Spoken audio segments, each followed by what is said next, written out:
इस वीडियो में हम बात करेंगे इलास्टिक पोटेंशियल एनर्जी के बारे में। इसको समझने के लिए हमें सबसे पहले समझना होगा कि पोटेंशियल एनर्जी क्या होती है। पोटेंशियल एनर्जी किसी बॉडी की पोजीशन पर डिपेंड करती है। यदि किसी बॉडी पर एक्सटर्नल वर्क किया जाए और उस वर्क से उसकी पोजीशन चेंज हो जाए तो वो वर्क उस बॉडी के अंदर स्टोर हो जाता है, जिसे हम स्टोर्ड एनर्जी यानी पोटेंशियल एनर्जी कहते हैं। जैसे अर्थ सरफेस से किसी ऑब्जेक्ट को हम किसी एच ऊंचाई पर ले जाते हैं, किसी एच हाइट पर ले जाते हैं, तो हमें उस ऑब्जेक्ट को उस हाइट पर ले जाने के लिए एक वर्क की ज़रूरत पड़ती है, यानी उस पर एक वर्क करना होता है फोर्स ऑफ ग्रेविटी के अगेंस्ट। तो उस वर्क की हेल्प से बॉडी किसी फिक्स हाइट पर पहुंच जाती है। जो वर्क किया गया है उस बॉडी के लिए, वो वर्क उस बॉडी में एक एनर्जी की फॉर्म में स्टोर हो जाता है। उसे बोलते हैं हम ग्रेविटेशनल पोटेंशियल एनर्जी। ठीक है, जो ग्रेविटी के अगेंस्ट उसकी पोजीशन को चेंज करे। पहले वो कम हाइट पर थी, उससे पहले वो अर्थ सरफेस पर थी, फिर और किसी हाइट पर पहुंच गई। तो जैसे जैसे बॉडी की हाइट चेंज होती है, यानी उसकी पोजीशन चेंज होगी ग्रेविटी के अगेंस्ट या ग्रेविटी के रेस्पेक्ट में। तो इस पोटेंशियल एनर्जी को बोलते हैं हम ग्रेविटेशनल पोटेंशियल एनर्जी। वैसे ही किसी स्प्रिंग को अगर हम फोर्स अप्लाई करें तो स्प्रिंग में खिंचाव आता है, यानी उसकी पोजीशन चेंज होती है। तो जो वर्क किया गया है स्प्रिंग पर, वो स्प्रिंग के अंदर एक एनर्जी की फॉर्म में स्टोर हो जाता है, जिसे हम कहते हैं स्प्रिंग की पोटेंशियल एनर्जी। वैसे ही अगर किसी इलास्टिक ऑब्जेक्ट के ऊपर हम डिफॉर्मिंग फोर्स अप्लाई करें, स्ट्रेस अप्लाई करें, तो उसके कन्फिग्रेशन में चेंज आ जाता है, यानी उसकी पोजीशन में चेंजिंग आ जाती है। तो पोजीशन चेंजिंग के लिए जो हमने एक्सटर्नल वर्क किया, वो वर्क बॉडी के अंदर स्टोर हो जाता है। इसे बोलते हैं हम इलास्टिक पोटेंशियल एनर्जी। हमने मान लिया हमारे पास कोई इलास्टिक वायर है जिसकी लेंथ कैपिटल एल है, और जैसे ही हमने इस पर डब्लू वेट हैंग किया तो इसमें स्मॉल एल लेंथ का खिंचाव आ गया। ठीक है, यानी इसकी पोजीशन कितनी चेंज हो गई, कैपिटल एल से स्मॉल एल ज़्यादा हो गई। ठीक है, तो टोटल इसकी लेंथ बन गई एल प्लस स्मॉल एल, यानी पहले ओरिजिनल लेंथ कितनी थी, कैपिटल एल, अब इसमें प्लस स्मॉल एल और प्लस हो गया। ठीक है, तो यानी स्मॉल एल लेंथ का इसमें खिंचाव आ गया। तो इस खिंचाव में यानी इसकी पोजीशन चेंज हो गई। इसका मतलब पहले ये था, अब ये हो गया। ठीक है, तो इस पोजीशन चेंजिंग के लिए एक्सटर्नल फोर्स ने इस पर वर्क किया, ये वर्क ही पोटेंशियल एनर्जी है। तो वर्क ने क्या काम किया, वर्क ने इसको एल लेंथ का स्ट्रेच किया। ठीक है, इसमें एल लेंथ का खिंचाव किया, तो ये वर्क ही क्या कहलाएगा, इस वायर की पोटेंशियल एनर्जी का है। जो इसमें वर्क डन हुआ वो इसके अंदर स्टोर हो गया एनर्जी की फॉर्म में। तो हम क्या करेंगे, एल लेंथ के खिंचाव के लिए कितना वर्क किया गया है एक्सटर्नल फोर्स की वजह से, वो वर्क फाइंड करेंगे।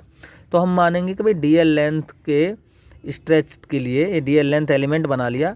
इस डी एल लेंथ को कवर करने के लिए, यानी डी एल लेंथ स्ट्रेचिंग के लिए मैंने मान लिया डी डब्ल्यू वर्क किया गया है। ठीक है, तो डी डब्ल्यू हो जाएगा एफ डॉट डी एल।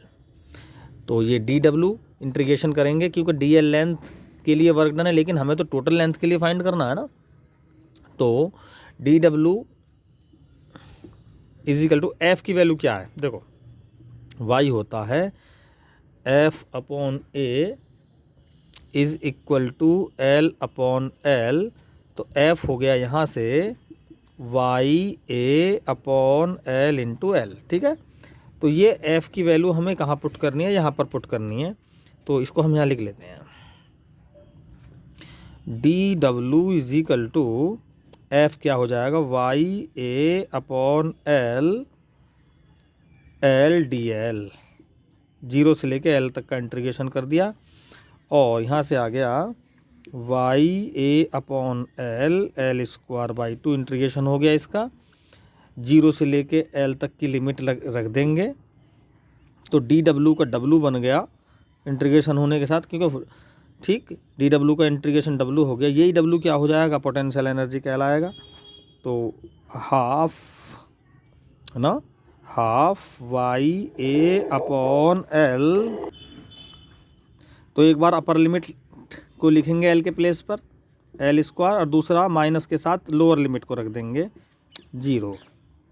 तो U हो गया हाफ वाई ए अपॉन ये कैपिटल L है भाई into L square. This is the expression of the elastic potential energy. इसको थोड़ा सा हम और आगे सोल्व कर सकते हैं। देखो इसमें कैपिटल L की डिवाइड और मल्टीप्लाई कर लेंगे तो A into capital L volume बन जाएगा, ठीक है। यानी ये एरिया है, cross section area of wire. इसमें कैपिटल L की मल्टीप्लाई करते हैं अगर हम यहाँ पर ऐसे, तो यहाँ भी करनी पड़ेगी, बोलो ठीक। तो फिलहाल तो फॉर्मूला ये है अभी, ठीक है। इसको हम नेक्स्ट लाइन में लिखेंगे तो U इज इक्वल टू हो जाएगा half Y upon L square, और A के साथ हमने क्या कर लिया, L की मल्टीप्लाई और L की डिवाइड कर दी। तो U is equal to half Y L square upon L into L square हो गया, और A इंटू एल बन गया वॉल्यूम। तो ये तो पूरे वॉल्यूम के लिए पोटेंशियल एनर्जी है। अब हम अगर potential energy per unit volume निकालें तो वॉल्यूम से डिवाइड कर देंगे, तो half Y into L square upon capital L square, ये स्ट्रेन का स्क्वायर बन गया। Small u equal to half Y को लिख देंगे stress upon strain into strain का स्क्वायर। तो ये कैंसिल हुआ, तो energy potential energy at per unit volume आ गया हाफ स्ट्रेस इनटू स्ट्रेन, ठीक है।